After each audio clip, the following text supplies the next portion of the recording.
Have you ever wondered how vulnerable your digital life could be to cyber threats? It's a question that's growing in importance every day.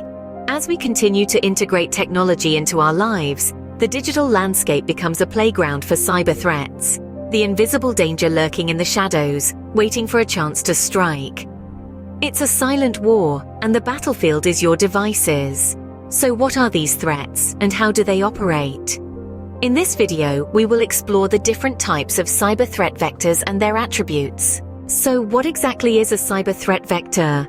That's the question we're tackling today. In the simplest terms, a cyber threat vector is a path or route that a hacker or cybercriminal uses to gain access to a computer, network server, or digital device. Just as an arrow needs a trajectory to reach its target, so too does a cyber attack. The vector, or path, is the means by which the cyber attack is delivered. This could be anything from an email attachment, a malicious website, or even a software vulnerability.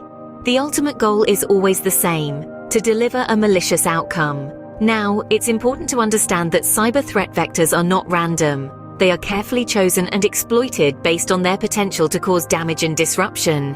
Cybercriminals are strategic, often opting for the path of least resistance to achieve their nefarious goals. Just think about it.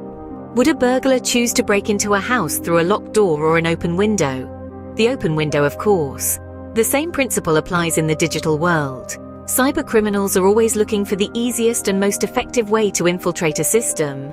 But it's not just about finding the easiest route. It's also about finding the most effective one. The chosen vector has to be capable of delivering the intended malicious outcome. This could be anything from stealing sensitive data, causing a system outage, or even holding a network hostage for a ransom. And remember, the threat vector is just the beginning. Once a cybercriminal gains access, they can launch a variety of attacks, each with its own unique characteristics and implications. The world of cyber threats is vast and ever-evolving. As technology advances, so do the methods and means used by cybercriminals. This means that understanding cyber threat vectors is not just a one-time thing, it's an ongoing process, a constant game of cat and mouse between defenders and attackers. Now that we know what a cyber threat vector is, let's dive into the different types. First up, we have malware. Malware, short for malicious software, is a broad term that encompasses any software specifically designed to disrupt, damage, or gain unauthorized access to a computer system. It's one of the most common and most harmful types of cyber threats. So, how does malware work? Well, it's often hidden within seemingly harmless files or programs. When you download and open these files, you unwittingly unleash the malware into your system. From there, it can do everything from slowing down your computer to stealing your personal or financial information. There are several types of malware, each with its own unique attributes.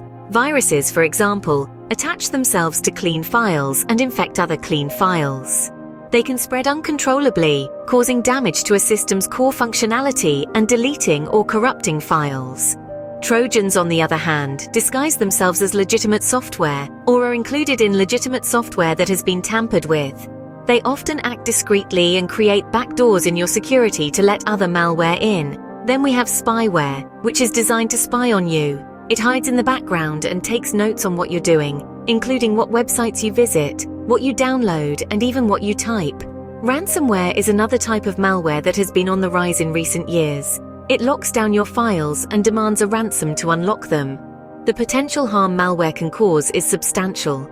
It can lead to data loss, hardware damage, financial loss, and in a world where our lives are increasingly digital, it can even lead to personal harm by stealing your identity or personal information. But there's good news. With the right precautions, like using a reliable antivirus software, regularly updating your systems, and being careful about what you download and where you download it from, you can significantly reduce your risk of falling victim to malware. Malware is just one of many types of cyber threats. Let's take a look at another. Another common cyber threat vector is phishing. It's a form of cyber deception where attackers impersonate a trusted entity or person to trick victims into sharing sensitive information. Phishing typically occurs via email, but it can also happen through text messages, phone calls, or social media. Phishing works by exploiting our trust in familiar brands or people. Imagine receiving an email from your bank asking you to log in and verify your account details due to suspicious activity. The email looks legitimate, complete with the bank's logo and official language. You click on the link, leading you to a website that closely resembles your bank's. You input your username and password, unknowingly handing your credentials over to the cybercriminals. What makes phishing a potent threat vector is its ability to blend in with regular communication. It's not like a virus that anti-malware software can detect and quarantine. It's a wolf in sheep's clothing. Phishing has several attributes that make it particularly insidious. One is its versatility. Cybercriminals can tailor phishing emails to target specific individuals, a tactic known as spear phishing, or even high-ranking executives, called whaling. Another attribute is its scalability. With the right infrastructure, cybercriminals can send out thousands of phishing emails at once, casting a wide net and increasing their chances of catching unsuspecting victims. The potential harm of phishing is significant. It can lead to identity theft, financial loss, and even corporate espionage if the victim happens to be an employee with access to corporate secrets. Not to mention, it can result in severe reputational damage for companies that fall victim to it. Phishing is a testament to the saying, "Knowledge is power." The more aware we are of this threat, the better we can defend ourselves. Remember, always double-check emails that ask for sensitive information and be wary of unsolicited communication. Phishing attacks can be very damaging, but they're not the only threats out there. A more complex yet highly effective cyber threat vector is the man-in-the-middle attack. This cyber threat is not just a simple case of point A to point B communication. Instead, it involves an unwanted third party, the man in the middle, who intercepts and potentially alters the communication between two parties who believe they are directly communicating with each other. A man-in-the-middle attack, often abbreviated as MITM, can be visualized like a three-legged race, where the middle person is the unwanted intruder, intercepting the communication between the other two. But unlike a friendly game, this scenario can have serious implications. MITM attacks can occur in several ways. One common method is through unsecured Wi-Fi networks, where attackers can easily intercept data. Another method is through IP spoofing, where the attacker disguises themselves as an application by altering packet headers in an IP address. As you can see, the methods are many and varied, but they all have one thing in common.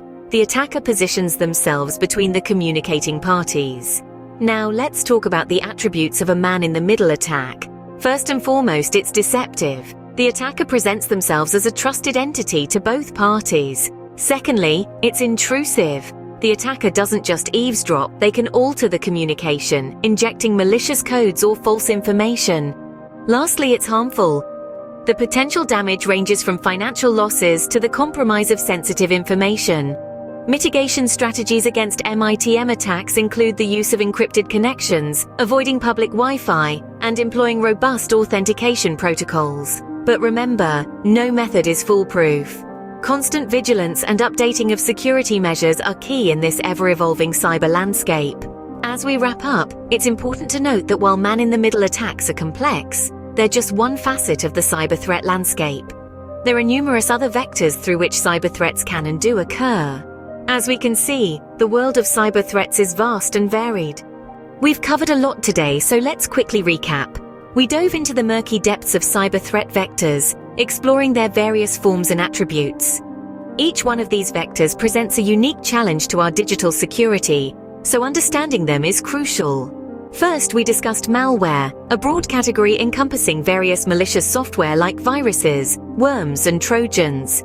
These threats can infiltrate systems, corrupt data, and even control devices remotely. They often sneak in through seemingly innocent downloads or infected email attachments. Next, we looked at phishing, a deceptive tactic where cybercriminals masquerade as trustworthy entities to steal sensitive information. They might craft convincing emails, websites, or messages, tricking users into revealing passwords, credit card details, or other private data. Then there's the man-in-the-middle attacks, where hackers intercept and potentially alter communication between two parties without their knowledge. This can lead to unauthorized access to sensitive information, or even manipulation of data. Each of these threat vectors has distinct attributes, tactics, and potential impacts. They underline the importance of vigilance, proper security protocols, and continuous learning in the digital realm. As technology evolves, so do these threats, making it a constant game of cat and mouse. Remember, knowledge is the first line of defense in the realm of cyber threats. Stay informed, stay secure, and keep exploring the fascinating if somewhat daunting world of cybersecurity.